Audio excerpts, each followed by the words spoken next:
What's good with the YouTube? You already know. Big Flacco with the convict's perspective, and I'm smashing, dashing, sliding on through with a whole lot of energy, man. Please hit the like, subscribe, comment, do all those things to help support this channel, and hit that bell notification for future fire content. Now, as you can tell by the thumbnail, we're going to be talking about the incident that happened in Calipatria State Prison involving the East Coast Crips, where they ended up stabbing 5 correctional officers, including 1 sergeant. They rushed Center Complex. Now, let's go into a little bit of details about the Crips to get a better understanding. Now, the blacks, they've had a lot of different groups. There was a big split come late 70s, man, which I think took them in a whole different direction, which was when you had the new Vanguard and the old Vanguard, the BGF, around 79. They actually went to war. And a lot of these people that were part of this new Vanguard were actually, a lot of them were actually former Crips, and that they believed that the BGF were actually at times were showing favoritism towards the Bloods. Now, this gave offshoots to things such as the Blue Magic, Consolidated Crip Organization, the UBN, the Vanguard, all these different gangs within the black factions, right?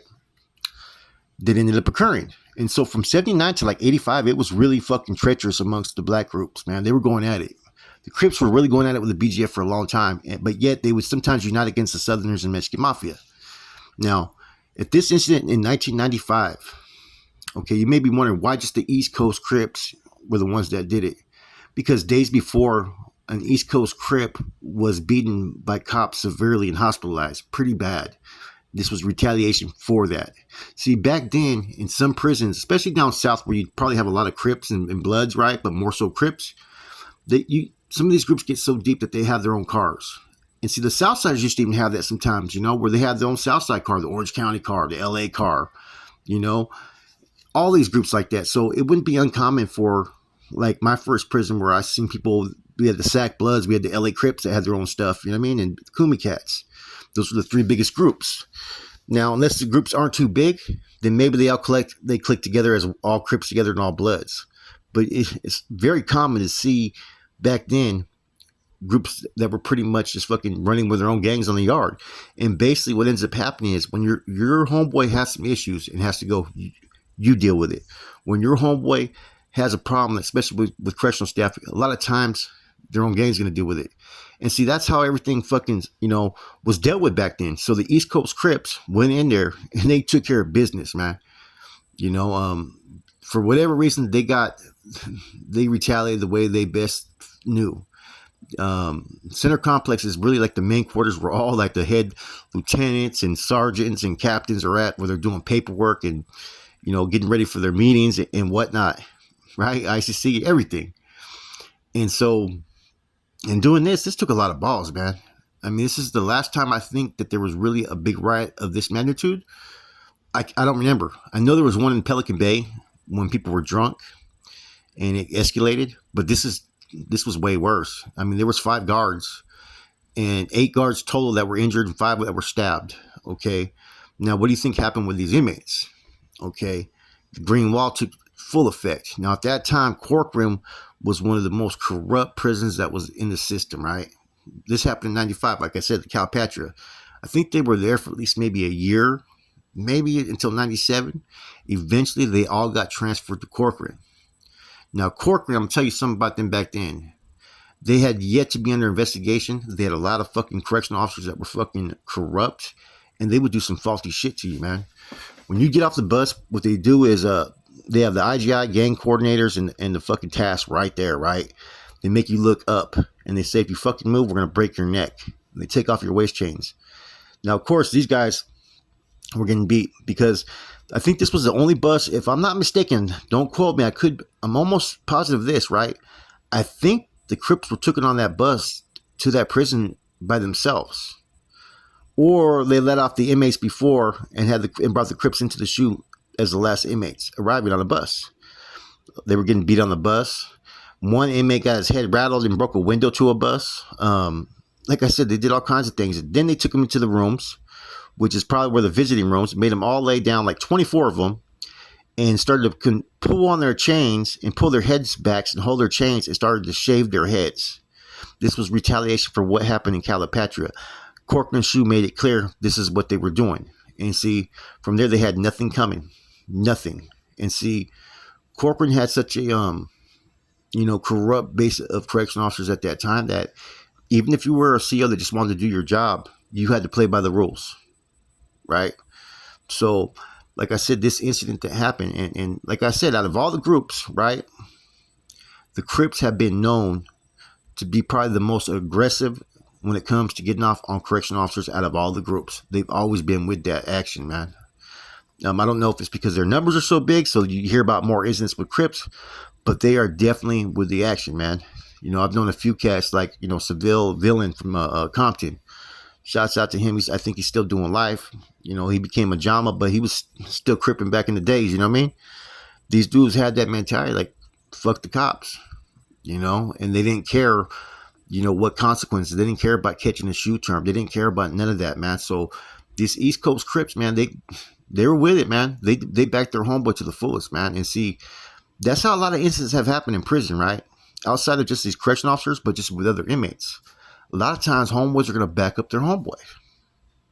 You know what I mean? Or whatever group it is, they're going to back their homeboy, be ready to rock, right or wrong. And that's the mentality of a lot of these groups behind the walls. It's only the certain gangs that have more of the structure and discipline and rules that they put into existence to try to prevent shit from kicking off on these yards.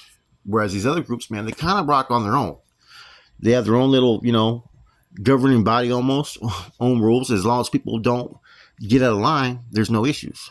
And so this whole incident, like I said, man, this incident was really talked about in the system. There's a couple other systems that you heard about, like when the correction officer got killed in Chino, and you hear rumors on the grapevine. And that's why I say, when Big U claims that he knocked out 32 dudes, right? Now, don't get me wrong. I've heard Big U will knock some cats out. I've heard that. But the 32 number, it just sounded to me like a little bit of an exaggeration. And if he had done that, it would be known in the system. See that, what I'm saying? That grapevine carries the message, all the time. Somebody would have heard of it. Someone would have talked about it. And in all my years, you got to remember, I was in the system during this time. Not one time have I heard about some Crip that knocked out 31 or 32 Southsiders, man. It just ain't going to happen. Now, if I'm not mistaken, I think that this sole incident was the whole purpose, or was part of the reasons, let me say, they took out the weights. Because if you notice, I think about 96, 97, they started taking out all the weights. Shortly thereafter, the inmates were getting too big, too strong, and overpowering guards. And I think it was due to this incident. Now, a lot of correctional officers at that time in Corcoran got fired for their acts. And let me clarify, it was actually March of 1996, and it was 36 inmates, not 24. Now, several correctional staffs were fired in Corcoran, as well as several lieutenants and sergeants. A lot of them were under investigation for the incidents that were happening at Corcoran, where a lot of people were getting shot and killed in the gladiator days, right? And see, at that time, later on, I say about 4 years later, you had the feds that were over there in Corcoran that were investigating. And the whole corporate staff was treating people way, way different, man. But they were doing a lot of faulty things at that time, man. And a lot of these East Coast Crips were being targeted based upon the fact of what happened in Calipatria. I guess those guards got it pretty bad. But that was nothing compared to what they did to those 36 inmates, right? And there was a lot of investigation into that. And for some reason, people got fired, but there was no fucking repercussions like there should have been. There should have been some lawsuits won. And see, that's the difference too now that you notice with CDC is that nowadays the litigation is going a lot further and you're seeing more results. Back then in the 90s and 2000s, it was hard to win a 602. And see, it'd be a long process. Like just to get into the courts, 602, anybody who knows anything about legal litigation in the state of California is part of exhausting your state remedies. So you'd have to go to 3 levels, and they have a time frame when they respond. And a lot of times they're not investigating the 602 that's before them. They're just bypassing it, denying it, and forwarding it on up. And so you got to get it to Sacramento to where they review it. And a lot of times, like I said, they were playing with people's shit. They were throwing it away.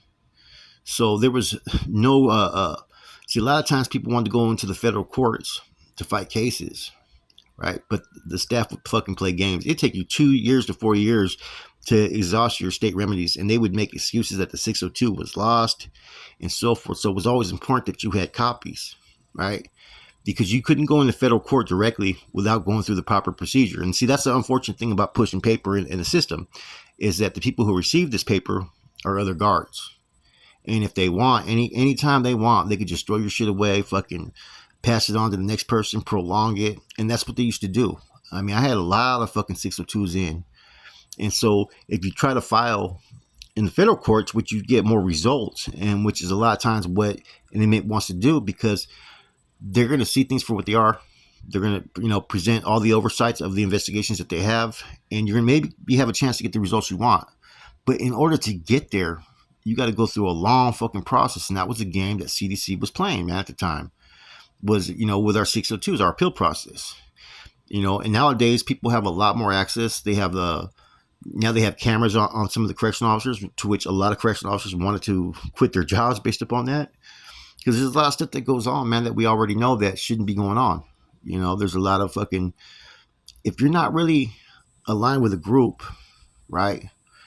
You know what I'm saying? Or if you're a head case and they get the chance to put you in a situation where you got nobody to back you up, they're going to fucking take flight on you, man. You know what I'm saying? I mean, some of the most corrupt law enforcement that I've ever met or peace officers were actually correctional officers. Now, don't get me wrong. There is correctional officers that are cool, that do their job, and you maybe have a little wiggle with them, right? But for the most part, at the end of the day, that code to green, right? To keep your mouth shut and not telling your fellow fucking employee, right? Your comrade, right? Always overrides that of a fucking inmate. Every time. When the fact that their job is there is to protect the institution, the integrity of everybody at that institution. And you know what I'm saying? Like, you haven't heard about too many riots here thereafter. As far as, like, say, North Daniels, the only time they ever did was, I think, in '83. There was an incident that happened with correctional officers where it got bloody based upon the fact of what happened to some homeboys. The Sudanos have been known, especially in the county jail, right? But they've been known to get off if a certain correctional officer does something towards one of their big homies or towards them as a group, but North Daniels, not so much. It's actually taught to try to prevent these incidents because of our numbers being so low and the repercussions that come from it. A lot of times we're taught to try to fucking, try to get by with no fucking chaos or conflict, but it doesn't mean that you're going to fucking lay down to a fucking cop either, though, right? Now, anyways, this is probably, during my time era, I think this was one of the biggest instances that I heard about, the Crips getting off with the fucking guards. I mean, there was a guard that was killed in Chino, where when a prison guard's killed because they locked down the whole facility.